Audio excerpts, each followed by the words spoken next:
and welcome to this knowledge sharing session. We have an agenda. We'll start with Dr. Rajkumar addressing the group here, followed by the introduction, and then we will leave it to Dr. Peter to take us through the knowledge sharing session. So I request Rajkumar sir to start the session. Yeah, thank you, PRK.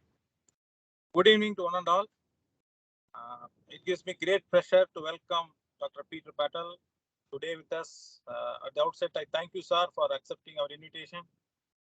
And we have an eminent professor today to share his knowledge on excellence in engineering higher education. And I also thank Dr. Vijayaraghavan for arranging this and making this happen. Thank you, Mr. Vijayaraghavan. And I hope every one of you will get benefited from this, and we will get enriched knowledge today at the end of the session. I hope everyone will enjoy it. Thank you and welcome everyone. Thank you so much, sir. I now request Vijay Raghavan sir to just introduce Dr. Peter. Yeah. So, good evening, all. It's my pleasure to introduce Dr. Peter to the audience of this ISQ knowledge sharing session. So, Dr. Peter is a senior associate dean, academic affairs and administration at Thomas J. Watson School of Engineering and Applied Science at Binghamton University, USA. Dr. Peter Partell has completed his doctorate in political science from Binghamton University in May 1999. Earlier, he has completed his bachelor's in secondary social studies education from the State University of New York College at Buffalo. So, being an associate director, okay, so his responsibilities includes Watson's College, preparation of Watson College academic programs and policies, and academic advising and supporting various programs.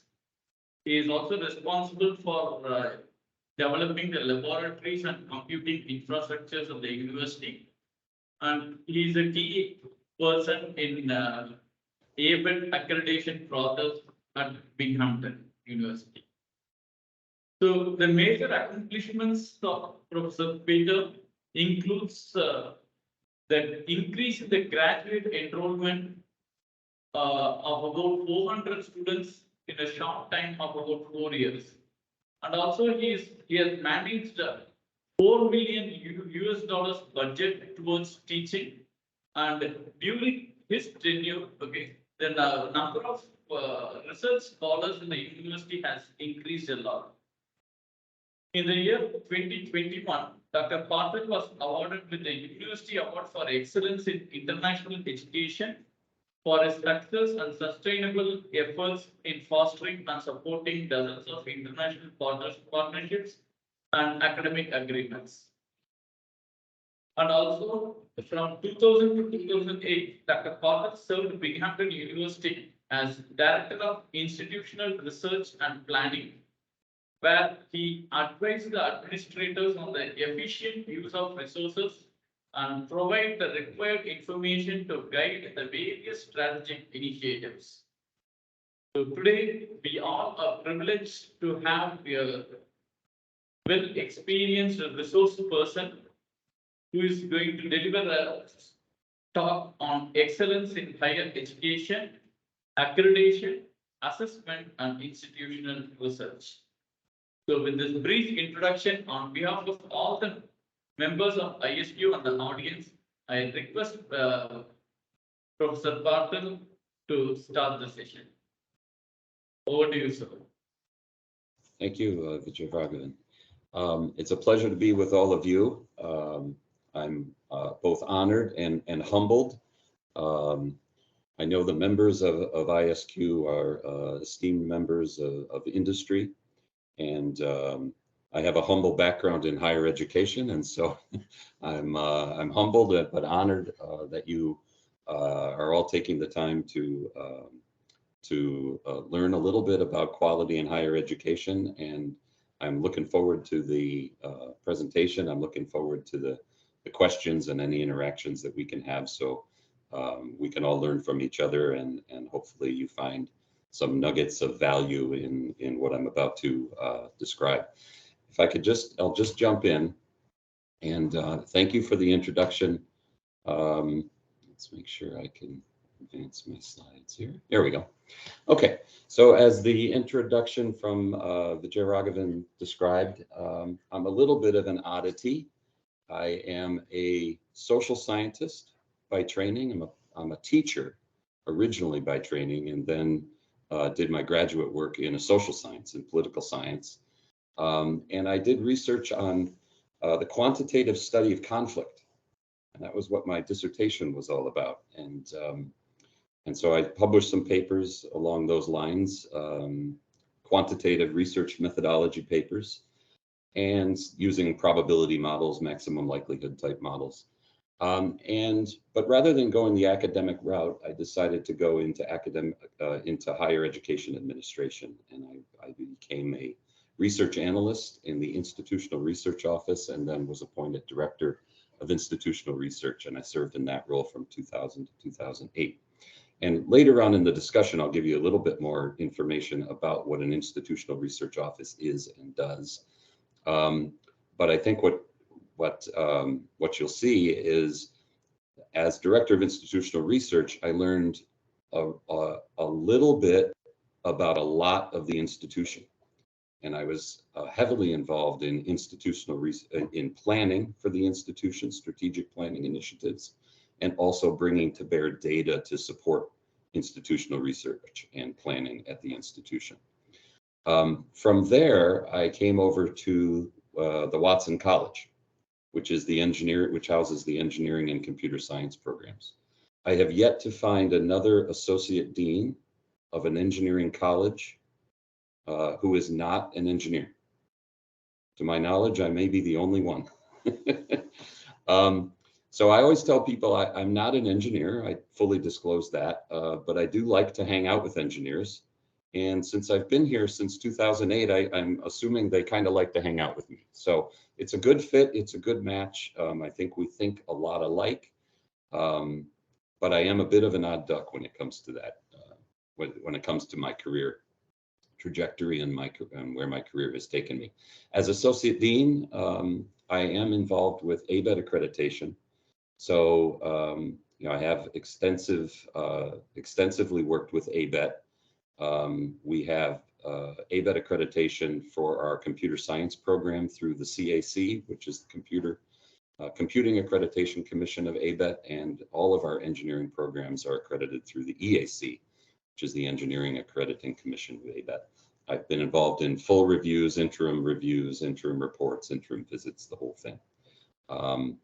And so I have that experience. I'm bringing all of that to bear in my presentation today. Okay, so I think many of the participants here today are working in industry. And so I wanted to give folks a little bit about the context of higher education. And so these are not, many people will indicate that, well, if you're in industry, you don't understand higher ed. And if you're in higher ed, you don't understand industry. And some of that may be true. But I think if we're going to talk about excellence in higher education, we have to understand a little bit about the context of higher education and how it may be similar or may be different from your experience in industry. So just some aspects of higher education that seem to come to bear when we're talking about things like accreditation or assessment or assessing about excellence. In higher education, we deal with a highly educated, highly creative workforce. We have shared governance models. Shared governance means that the faculty have significant control of the curriculum.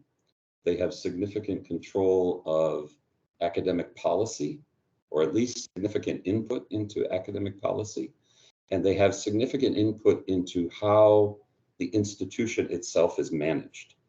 So while we do have administrators, we have presidents, provosts, deans, we also have a sharing of governance or a sharing of power with faculty. And so you have a lot of committees, you have a lot of steps, approval steps that changes have to go through. They need approvals by multiple committees.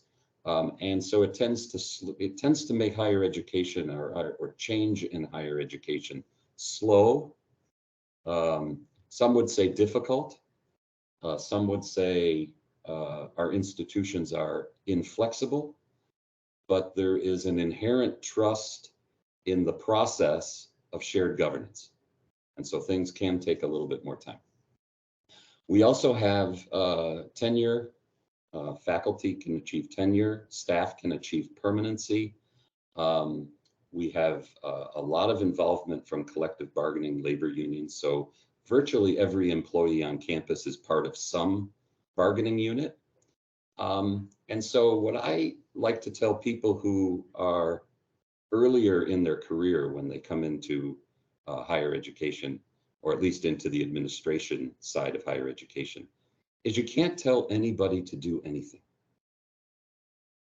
So just think about that for me. So you have to, in order to be successful in higher education, you have to figure out how to encourage people or convince them to do, or that it's in their best interest to do what you want them to do, right? You can't just dictate to somebody, do this, and if you don't do it, we'll fire you, right? I can't do that to anybody.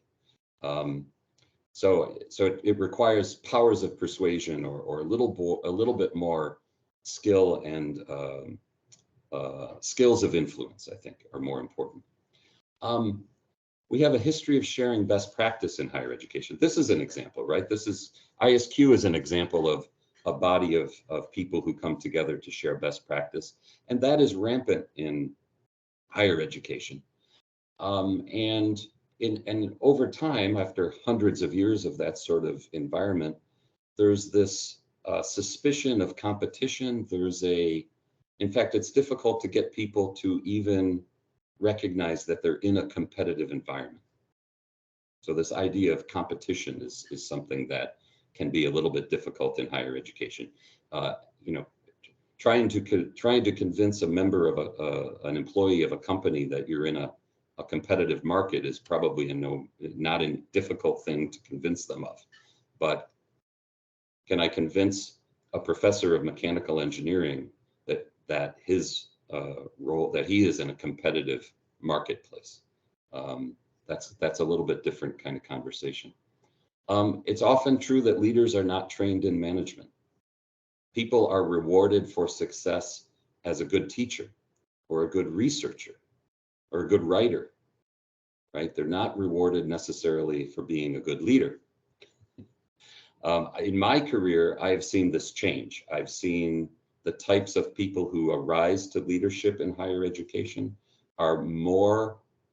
they have more fundamentals, I think, of leadership, but generally speaking, people are rising through the ranks of higher education for reasons other than leadership, but they're coming into leadership positions. And then there's a lot of turnover in that leadership. The average tenure of a college professor in the United States is less than 6 years. I'm going to talk to you a little bit about ABET accreditation. That's less than one ABET accreditation cycle.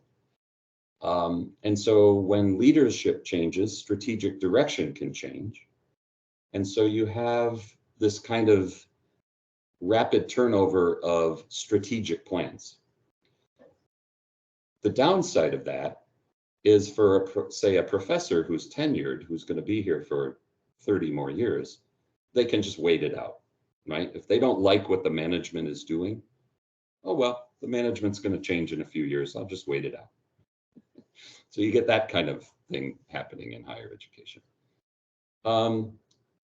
Highly decentralized, there's no profit motive, or at least in many higher education institutions, there's no profit motive. So even questions about what is the unifying principle around which we are all here starts to come into question. is a student a customer? Is a student a product? Or are they something else? Or are they both? These are kinds of questions that are inherently problematic when you're trying to get groups of people organized around a strategic focus. Now, so what are some of the ways that high institutions of higher education can try to become excellent within or given all of these complexities? I'm assuming strategic planning takes place, but as you'll see in each of these 3 topics that I'll introduce today, accreditation, assessment, institutional research, they require strategic plans. They're only as good, they are only effective tools when they are in the context of a strategic plan. All right, let's talk a little bit about accreditation. So what is accreditation? It's a third-party endorsement of your program or your institution. ABET is the principal accrediting body for engineering and computer programs in the US and worldwide. I think globally it's becoming much more prominent. It's a process to determine if your educational programs are meeting standards of quality. Accreditation is not permanent. And I mentioned earlier, particularly with ABET accreditation, it's a 6-year cycle. So every 6 years, you go back to ABET and they come and review your program, and then they choose to whether or not to reaccredit. So there's a continuous nature to it. It's not permanent.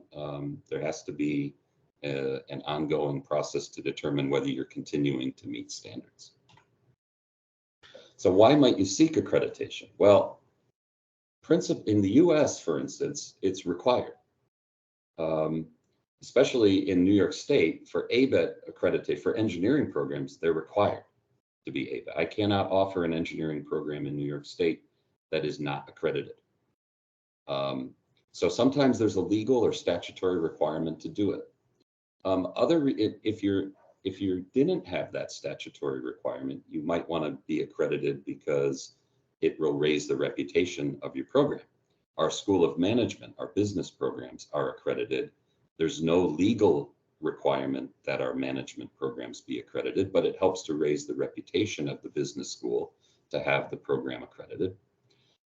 It can improve education, and I think I would argue strongly that it does if it's done properly. If the accreditation process and standards are appropriate, it absolutely can improve the education of your students. It can make your students more satisfied with the academic program.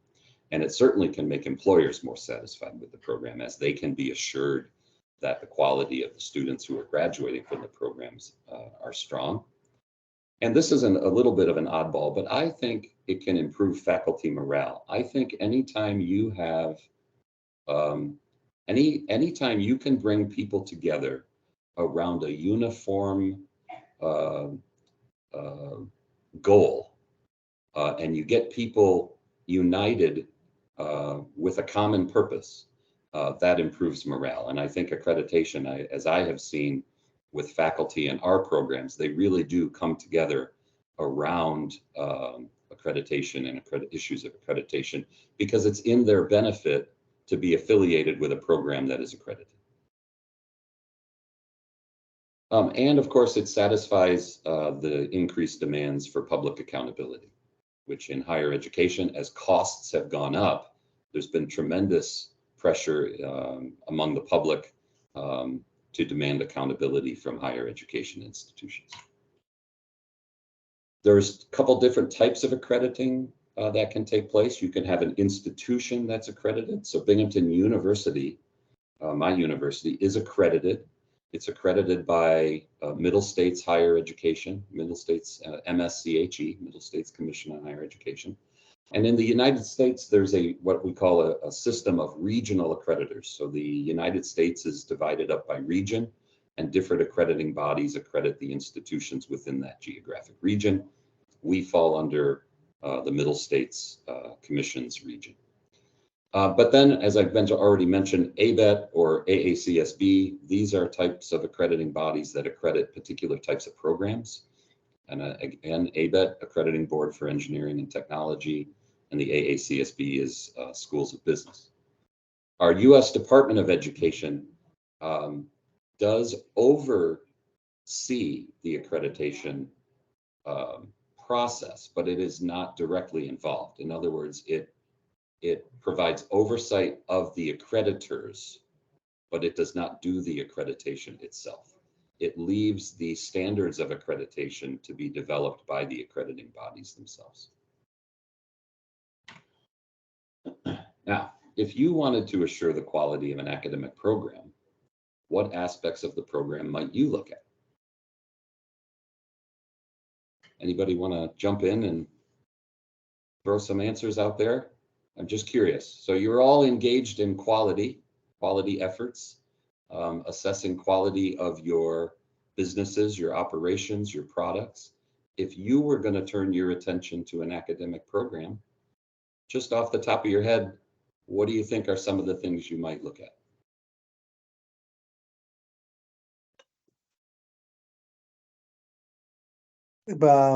Probably one thing which will be which is there in my mind is whenever I look for any to upgrade myself or to improve my higher studies, I might look at how far it is going to help me in my current role or the career. Probably the application part, I would be more interested from an academic side. So you would hope that at the academic program would enhance your professional success. Yeah, exactly. Right, perfect. Probably it Anybody would else? help me for applying it. See, generally what happens, sorry, I'm jumping in. Generally what happens is we learn, but we don't apply. Probably we learn a lot of things we learn which is not necessary. So ability to it apply appears to be knowledge. like that. Yeah, ability to apply knowledge. That's excellent. Anybody else? I'll take one more and then I'll jump to my next slide. Anybody else want to offer their thoughts on what they might look at if they were thinking about the quality of an academic program? I think one thing what I would look at is the content of the program, not only the theory and concepts, something like a case study application, and how it is like what PRK said, how it will be useful for me to apply in my own domain.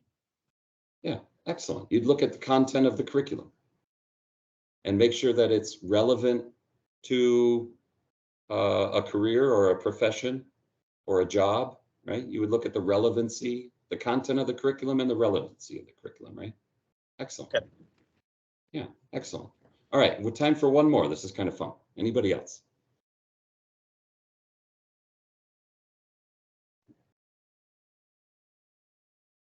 Okay, let's jump ahead. So excellent suggestions. And I think what you'll find as we go through these, and we'll go through them quickly because my goal is not to make you all experts on ABET accreditation, is to tell you, just give you an idea of some of the aspects that ABET looks at when they're assessing programs in engineering and computer science. And you can see the first criterion is around students. Are students supported? Are they advised? Do you have academic policies in place? Do you enforce those academic policies? Do you award appropriate credit for transfer courses? Are you enforcing your graduation requirements? If you say that students must take these 10 courses before they graduate, do you make sure that all those students take all those courses before they graduate? So they have a criterion around students. They also have a criterion around career. This is, I think as Raj Kumar mentioned, career improvement. The focus of the program should be directed towards success in the career. Do you define what you expect the graduates of your program to be able to attain after they graduate? Student outcomes. These are the things that students who graduate from your program must know or be able before they graduate. And so you can see, the obvious one here that everybody would come up with for an engineering type program would be number one, an ability to identify, formulate, solve complex engineering problems by applying principles of engineering science and mathematics. Every graduate from a ABET accredited program must be able to do that. But some other things that are maybe less obvious, but also very important to a successful career in an engineering profession is number five, your ability to function on a team. Are you a good team player? Do you work in a collaborative way? Can you work in an inclusive environment? Do you know how to establish goals for a team, plan tasks, meet objectives? So these are the kinds of things that must be demonstrated by the graduates of our programs in order to be ABET accredited. We must have a feedback loop, a continuous improvement process. We must regularly and use appropriate and documented processes to assess the extent to which those student outcomes are being attained. So, and then you have to actually utilize the data that you collect on your student performance to make changes to your curriculum. So if you identify a shortfall or a knowledge gap among students, you have to change your curriculum and address the gap, and then retake the data and see if you've corrected the problem. So you have to have a continuous improvement loop. This was also mentioned by one of our brave volunteers who offered their input into my question. The curriculum, right? You want to make sure that the curriculum is relevant, that it's rigorous, and that it's appropriate to a career. So ABET defines certain requirements for numbers of credit hours in math and science, numbers of credit hours in engineering. Must have a culminating major design component at the end. So they define aspects of the curriculum that are important. They ask about your faculty. Are your faculty competent? Are they competent in the fields in which they are teaching? Do they have the right credentials? Do they have the right authority? Do they have the ability to do they have sufficient control of the curriculum to make changes? So are they sufficient? Is there a sufficient number of faculty now they don't define a number, I just want to be careful there, but are you making sure that you have enough capable faculty to offer the curriculum that you're offering? Facilities. Do you have the right labs? Do you have the right offices? Do you have the right classrooms? Do you have the right computing equipment? Are your labs safe? Do the students have access to materials through a library? These are also part of the standards for accrediting programs. And finally, do you have the right resources, right? Does the institution as a whole support the program with sufficient resources to deliver the program? So these are the kinds of things, and thank you to the volunteers. You've gotten many of them. You can kind of see these are the kinds of things that come into play when we're talking about accreditation in an academic environment. So how does that relate to excellence? Well, in some expected and unexpected ways, right? Again, an independent quality assurance. ABET, for instance, they have their little motto or tagline is be confident, right? So they say what they deliver through an accreditation process is confidence to the faculty, to the students, to employers, that any program with ABET accreditation is a strong program. It can help you with marketing and brand building, but it really had, from an internal perspective, that requirement for assessment and continuous improvement, which is tied to your mission, is really critical and a very significant benefit when it comes to whether your program should be accredited. And as I mentioned earlier, I have seen where it provides a unifying topic for faculty and administration to really come together in pursuit of a common goal. And I think there's excellent benefits to that. The next thing, any questions about accreditation before I jump to a little bit more information about assessment?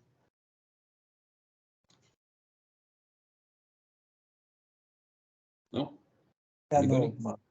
No? Okay. So let's talk a little bit about assessment, which is the second component that I was going to give you an introduction to today. Assessment's a systematic collection, review, use of information for improving student learning and improving student development.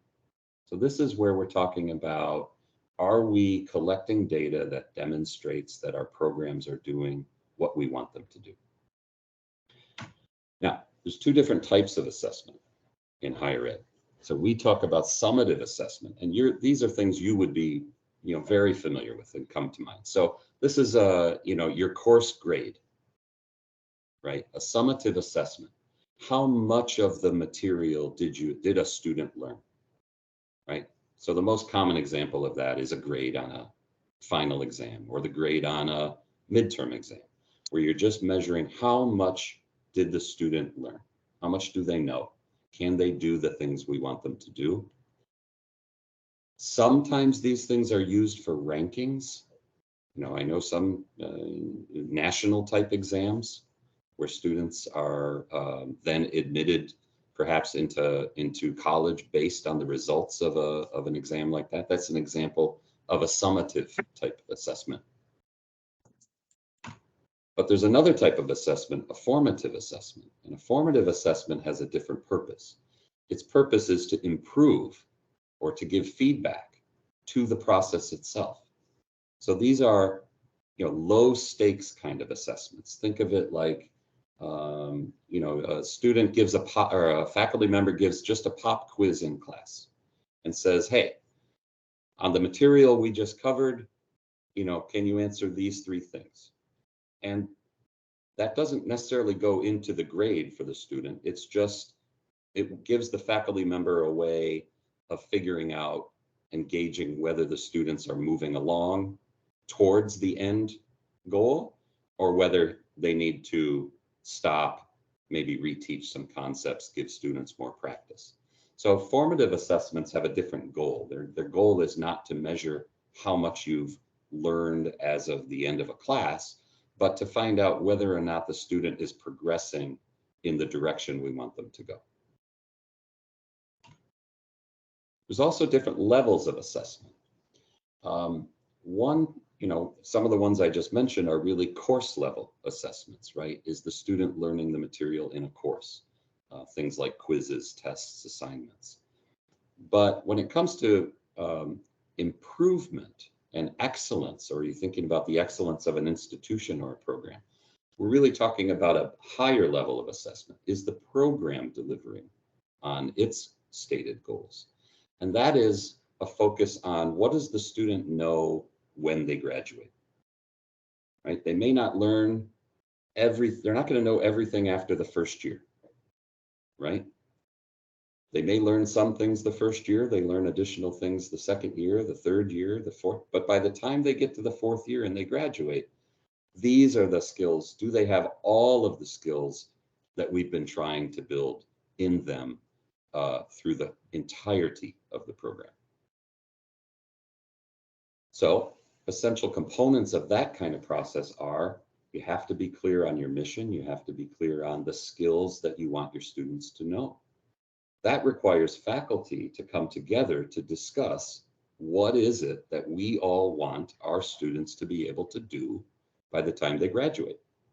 And then we have to have a regular systematic process to evaluate that.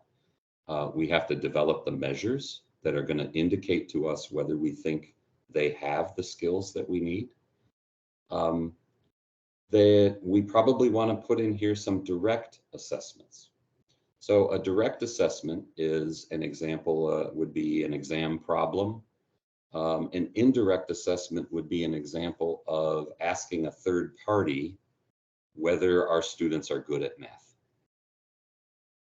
Okay, so I could ask an employer, tell me whether you think our students are able to apply mathematics to engineering problems. Or I can develop embedded assessments, direct assessments that tell me whether the students are good at math and whether they can apply the math to an engineering problem. So direct versus indirect. And usually assessment of academic programs involves a little bit of both of those things. But the direct assessments are really the stronger indicators of of student performance. And I mentioned, I used the term embedded. Embedded means that you're putting your assessment measures into things that matter for the student. If I give the student an exam as part of their course grade, they will care about that exam a lot, right? They will study, they will prepare. But if I ask them to come in on a Saturday, separate from their courses, and ask them to take some sort of a test to see how, to gauge their skills, but it's not part of something that they care about. It's just extracurricular. They won't work as hard. They won't try as hard. So an assessment that is not embedded is not going to have the same validity. It's not going to give us the same kind of information about a true measure of the student's performance. We should define levels of attainment. So for each of our metrics, we should say we expect 100% of students to be able to do that kind of problem, or we expect 80% of our students to be able to do a certain kind of problem. Effective assessment requires that we define that level of attainment so that we can understand when we have problems that we find unacceptable that we have to deal with. Assessment and evaluation. So assessment is the collection of the metrics around students. Evaluation is the discussion about those metrics and what those metrics are telling us. And then we have to close the loop. So based on our discussion, we have to then come together as a faculty and figure out what we're going to change in order to create stronger results for our students. Here's an example. Now, this is an example from our industrial systems engineering program. And the only reason I wanted to show you this is just I wanted you to see the feedback loops. So I'm hoping you can see my cursor circling around. But this is one of the feedback loops, right? Creating the curriculum, collecting data on student outcomes, measuring against level of attainment, and then making changes, okay? And then we do it all over again. So it's a continuous loop, right? There's a second loop here, which also has to do with, whether the program student objectives are helping our students be successful in their careers. So there's a connection between the student outcomes and the professional program objectives. And there's also this feedback loop here where after we collect data, faculty also discuss and are engaged in a continuous discussion about whether the student outcomes are appropriate, okay? So you got these two kind of feedback loops, and those are really critical to leading to improvement and to enhancing excellence. Another example from our mechanical engineering department. If you're going to think about student performance at a program level, you have to think about where in the curriculum certain knowledge or skills are provided to, or where the student is expected to gain that knowledge and those skills. So what we typically do is we take our required courses, and I realize this is small, but this is a mechanical engineering program, statics, dynamics, solid mechanics, all the typical required courses in a mechanical engineering program, thermodynamics, and then mapping those courses to the different outcomes. Ability to apply mathematics. You can see all the courses, right? Low, medium, and high, levels of mathematics involved. The teamwork one, number 5, right? Not as much coverage in the curriculum as the mathematics, as the application of math to engineering problems, but you see multiple places in the curriculum where we're talking and working with students on teams, okay? And then what you see with the highlighting, see some of these boxes are highlighted, that's where the program is actually collecting data. And so you can see in the early program, the courses in the first 2 years of the program, you don't see many highlights. In fact, there's none at all until you get to this ME 381. But then in their third and fourth year of the program, you start to see them collecting the data. Okay? So this is what we call a curriculum map, and the faculty really forces them to focus on the connection between what we want the students to learn and where that information and where those skills are learned in the curriculum, and then where we want to collect data to assess whether or not they're meeting our standards. So I know that's a little bit of that's a tough chart, but I think I've given you a good overview of kind of how that works. And each of our programs do that. It's a very valuable experience. Obviously, there's no gaps. We make sure that all of the outcomes are covered in multiple places in the curriculum. And we make sure that we have assessment of each of our outcomes on a regular basis. Just an example of an embedded problem. I'm not an engineer. I'm certainly not a mechanical engineer. So for the mechanicals in the group, this is an example where we're testing their abilities, their skills in Creo, their knowledge of stresses. They're determining the theoretical stress factor for each radius using standard mechanical engineering practice. And the thing that is also here is student outcome 1, which is the application of math to engineering problems, but also outcome number 3, which is about communication. And you notice that the 6th component of this problem is to discuss the reasons for any differences. So there's a communication aspect here. So they've embedded this problem into one of their course assignments, and they pull it out when they want to look at their assessment of their student, of their program. Something else that our students, that our faculty use, some of those softer skills do not lend themselves to an embedded problem. How would I embed a problem into a course that effectively gauges teamwork or effectively engages communication, right? Those aren't really necessarily embedded. They're not the same type of problem that a mathematical application is.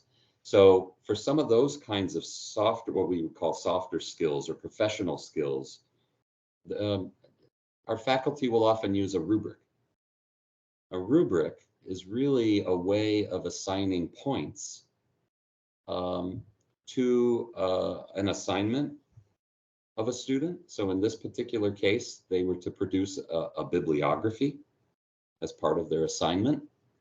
And the faculty have defined down the left side here what the criteria upon which this bibliography assignment will be evaluated. And then they've said, okay, it must be in an APA format. The content must address the key points of the research. The meaning must discuss the relevance of the project. So these are the basic components. And then they've defined across horizontally whether a student has done this successfully or unsuccessfully. So it's a continuum from a good answer over here down to a bad answer. So when you get the good answer for the APA format, you've given all citations or following the APA format, you get 20 points. At the opposite extreme, if the citations are missing or they're incomplete or they're not in the right format, you get 0 points. And then they've defined levels in between. Just one more example. Are they addressing the key points of the research? Okay. So a good answer, the writer introduces precise and insightful key points and demonstrates in-depth comprehension. Now you're getting full points. But if the writer does not demonstrate any key points or fails to demonstrate knowledge, 0 points. And again, a continuum in between. What's really helpful about rubrics, in addition to helping provide a framework for grading those kind of softer skills, is it's also a useful tool that you can give to students. You can give to students ahead of time, because you can say to them, these are the standards we expect you to meet on this assignment, and we're going to be upfront and forward and tell you what you need to do it all properly and get a good grade. So very useful. All right, a little bit more, I think I've already made the point about closing the loop.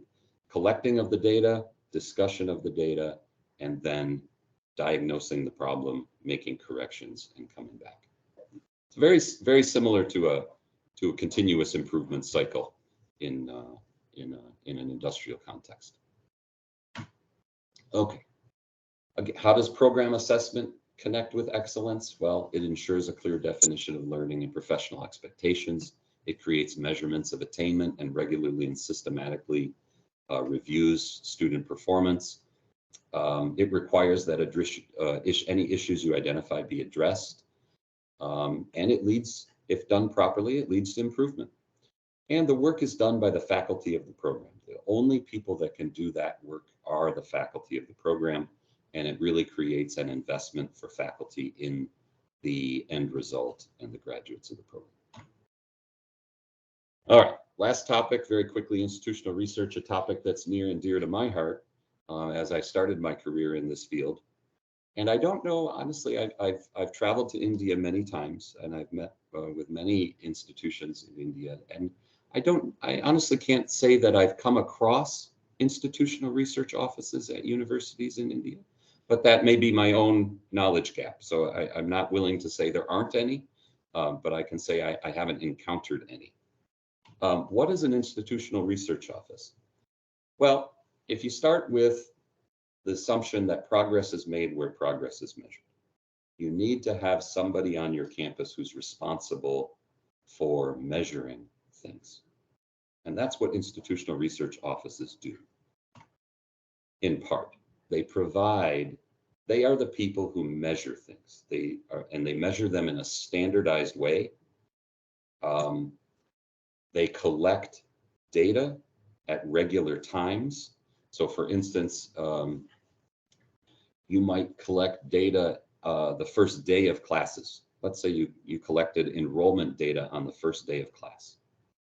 And then you collected enrollment data on the last day of class. Right? Those two enrollment numbers would likely be different, right? Because over the course of a semester, oftentimes students withdraw from class. So, very simple example, how do you measure class enrollment? What's the official answer to how many students are in a class? Right? If I take that answer on the first day, I'm going to get a different answer than I do on the last day. So an institutional research office comes in and says, we're going to call in the official enrollment in a class the 15th day of the semester. Right? So by the 15th day, we think enrollment should stabilize. We're going to make a decision rule that says we're going to measure course enrollment on the 15th day, and it's true for everybody's class enrollments. And we're going to freeze the data. And if I ask the question 5 years from now, how many students were in Professor Vijayaraghavan's class in the fall of 2021, I'm going to get the same answer 5 years from now that I got today. So there's so those kinds of issues are rampant in an organization as complex as a college or university. There have to be definitions, standardizations, decision rules that are made. So the institutional research office is the place typically in an institution in the US where that is done. But in addition to that, they also, we hope, will analyze data. So collect, analyze data, and then report the results. And the purpose is to improve the institution. So this is a way for the institution to learn about itself.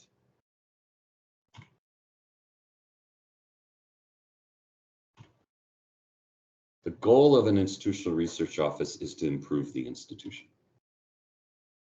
These are typically the kinds of people involved in institutional research. They're often social sciences type people. They should be knowledgeable in how to test hypotheses, okay, and do at least some sorts of statistics and quantitative methodology to determine whether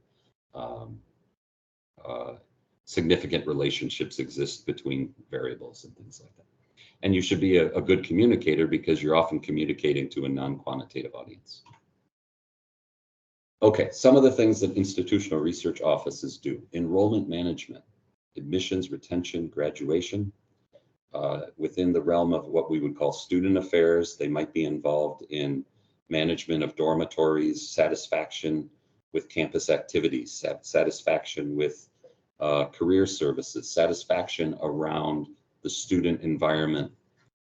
In the academic affairs realm, they measure things that have to do with classes, faculty success, whether advising programs are working, whether sometimes they are actually doing the kind of academic assessment that I've been discussed in the last section, but not always. Depends on the institution.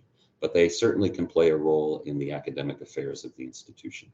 They might interact with the budget office. They can make revenue projections, expense projections, and they can help with managing space. So some of the examples I'm going to give you a little bit later have to do with in Watson College, how we manage space and some of the tools that we use to help us do that. Could be a mix of qualitative, quantitative methodologies. As an institutional researcher, I was involved in creating surveys. I was doing benchmarking analysis. I was conducting focus groups. Those are more qualitative, gathering opinions. Before I moved on to testing hypotheses, quantitative analysis, pulling data out of our campus systems, or and merging data from different campus systems together to identify relationships. Sometimes institutional research offices are involved in creating business intelligence systems for a college or university. That's not, I say in our case, we're starting to move in that direction. But on some campuses, there's a strong connection between the institutional research people and the building of business intelligence systems on top of the institutional data. And predictive modeling, and I have an example from my history there. Here's an example of a core, what we would call a core dashboard or a KPI type analysis. And this is something that we do for Watson College. And it relies on the data, the kinds of standardized data that are provided by our institutional research office. So as I go down the column, and I realize this is difficult for you to see, I apologize for that, but I wanted you to see that it's basically a one-page dashboard. And the dean reviews this information on a semi-annual basis. So enrollment, how many undergraduate and graduate students do we have? The institutional research office provides the official number. How many are in master's and PhD programs? What's the ratio of our master's to PhD enrollments? And we monitor trends. All of these are trends over time. About 7 years of data here, 7 years of data on these charts. So we can monitor the trends. This is enrollment, international and domestic United States enrollment, undergrad, and then here, grad. So we look at the mix, the domestic international mix of our enrollments at the undergrad and the grad level. That has an implication for finances, as New York State students pay lower tuition than an international student.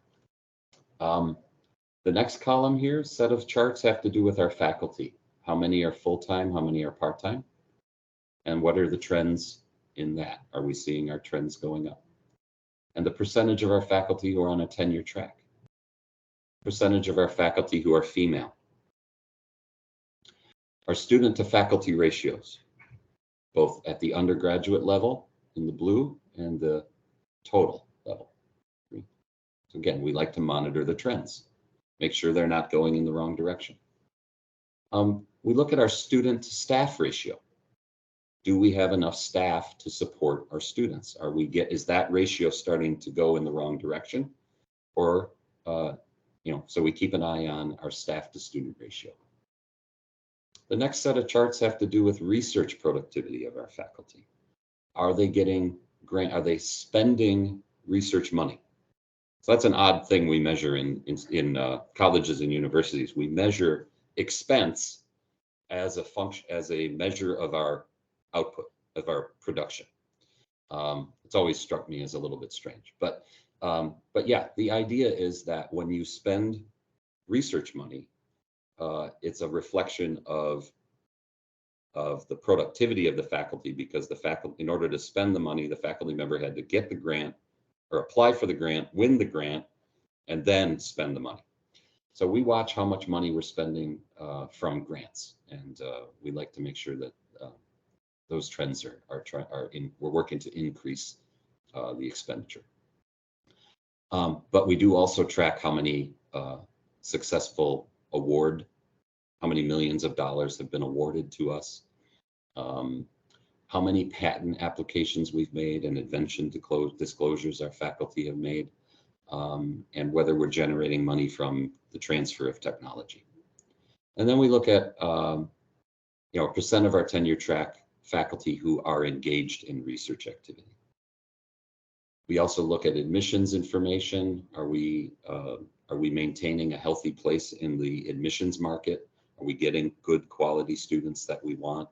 Are we keeping them and retaining them and graduating them?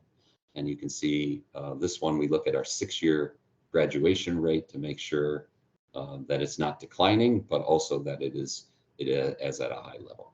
So this is an example of the kind of data that institutional research offices can provide that help an academic college, an academic leader such as a dean, manage the college. I mentioned earlier space management. Very quickly, individual by individual professor, what has been their activity and success in spending research money? What's the course load that they teach? And how much research space have we allocated to them? So as we try to manage our limited research laboratory spaces, we want to make sure that we're allocating the space to the most productive faculty members. And this is something that I review fairly regularly with each of our department chairs, the heads of each department, academic department. Last little example I'll show you. And again, now pulling data from a variety of different sources. Again, research data from the institution, how many proposals they've made, what's the value, dollar value of grant money that a professor has, how many students are they supporting through their research, and are they getting citations? If this is Google Scholar, we can pull citations. So every time a professor's article is cited by somebody else, it's noted in Google Scholar. So you want to see lots of citations as a measure of the impact of the professor's work. And then based on all of that activity, are they being assigned the correct number of courses? So this helps me manage, and our department heads manage the human resources that they have, making sure that we're delivering the curriculum. We're not we're not shorting the students in terms of course availability, and making sure that if somebody's activity on the research side is slipping a little, that they can take on more course responsibilities to benefit students. So again, just some examples of the kinds of metrics that institutional research offices can provide to help manage an institution and enhance the quality of the institution. I mentioned multivariate analysis, and just because it was fun and I don't get to do it too much anymore, this is going back quite a ways, paper I wrote with a colleague of mine where we were looking at how does the size of a student's class impact the likelihood of their grade. So the main takeaway here is this line here, which is the likelihood that a student receives an A in a class. And as you can see, as the class size goes up, from very, very small class of 5 students all the way up to a class of 300 students, you can see the drop in that likelihood. And you can see that drop is most pronounced on the lower end here. So, from a very, very small class, almost individual instruction, drops down quite significantly even when you make that class 20 students. but 65 students drops it even more, 80. Once you get beyond 95, it still drops, but at a much lower and slower rate. And so your main impact of class size is really down here. Moving classes from say 95 down to 30, that would give you a big impact on the likelihood of grades. So again, institutional research offices, they provide unbiased, strategic, focused information to support decisions and lead to institutional improvement. My sincere thanks to all of you, especially to Dr. Rajkumar, Dr.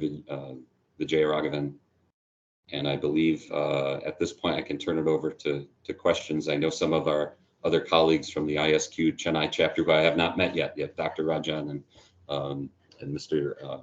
Gopala Krishnappa will play a role coming up here. But I wanted to thank all of you and thank the audience for your attention. I'm happy to answer any questions if we have time and folks have them.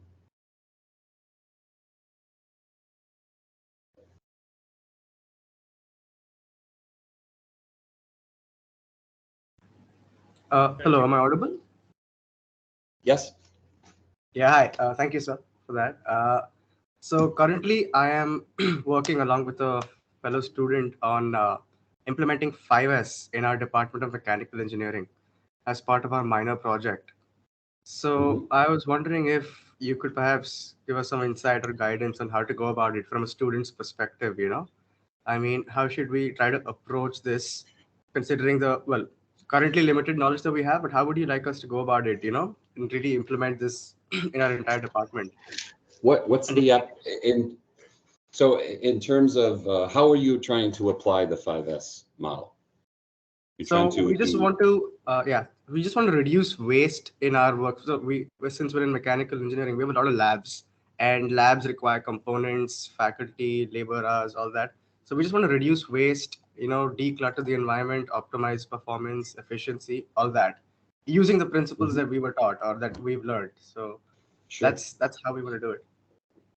Yeah, I think anytime you're going to approach a question of efficiency or a question of improvement, it really helps to have a very clear definition. So when you're talking about a lab, are you talking about a room, a physical lab with benches, equipment, and Yes, an sir. actual space, right? Okay. Machines. So yeah, so you really have to start with a very clear definition of what is the function of the lab. And I would think, what is it that the students are supposed to learn in that lab?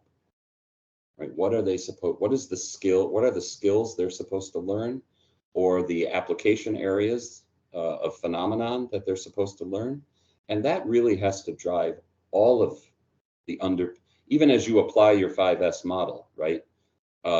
You have to have a very clear definition even before you get to the 5S's of what is it that this lab is for. And that way you can start to focus on sorting and organizing and straightening and cleaning things and making sure they're shining, but it's got to be the right things, right? So I think that work up front to really clearly define the function of the space will benefit you as you start to apply your 5S model. All right. Thank you, sir. You're welcome.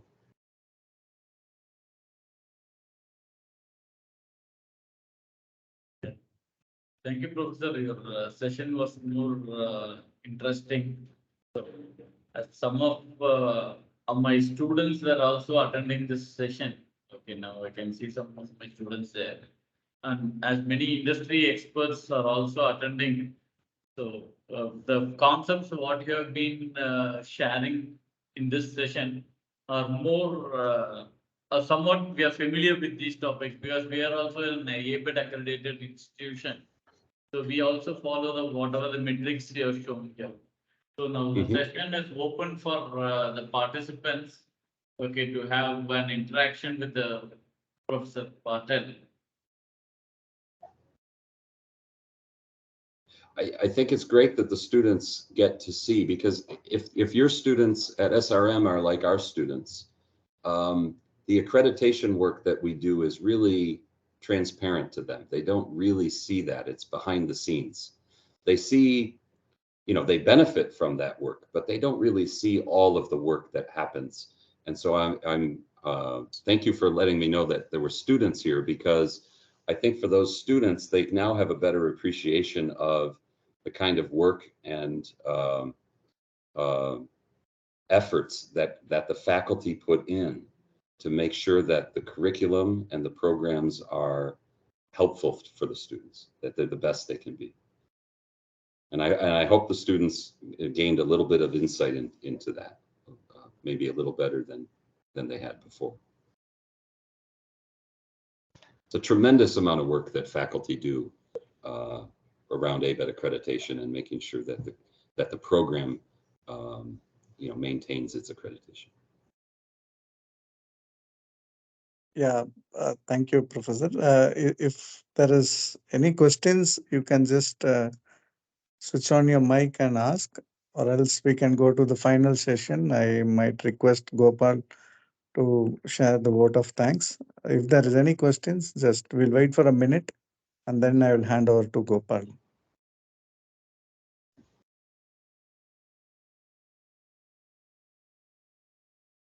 I think no question from my side, but I just want to thank Dr. Peter. I think it was an interesting session, and we could see the quality, the continuous improvement culture in all these presentation. I think definitely it was very, very impressive and interesting. Thank you. So Thank you, Raj. we'll move to Gopal. Probably Gopal, you can share the vote of thanks. Thank you, Rajkumar san. On behalf of ISQ Chennai chapter, I am glad to be here to express my vote of thanks. A special thanks to our today's speaker, Dr. Peter, for accepting our invitation and for connecting virtually with us today. Thanks to our ISQ President SRK san and Prabhakar san and EC members for organizing this wonderful, valuable knowledge sharing session. And also I thanks to everyone, all the participants and audience for making this event successful. The program is coming to the close. Have a great weekend. Thank you Thank very you. much. And it was a pleasure, my pleasure. And again, thanks to all Thank of you you. so much. Thank you. Thank you. Thank you. Thanks a lot. Thanks a lot. Thank you, Doctor. Thank you. Thank you, Professor, for Thank you. accepting our invitation.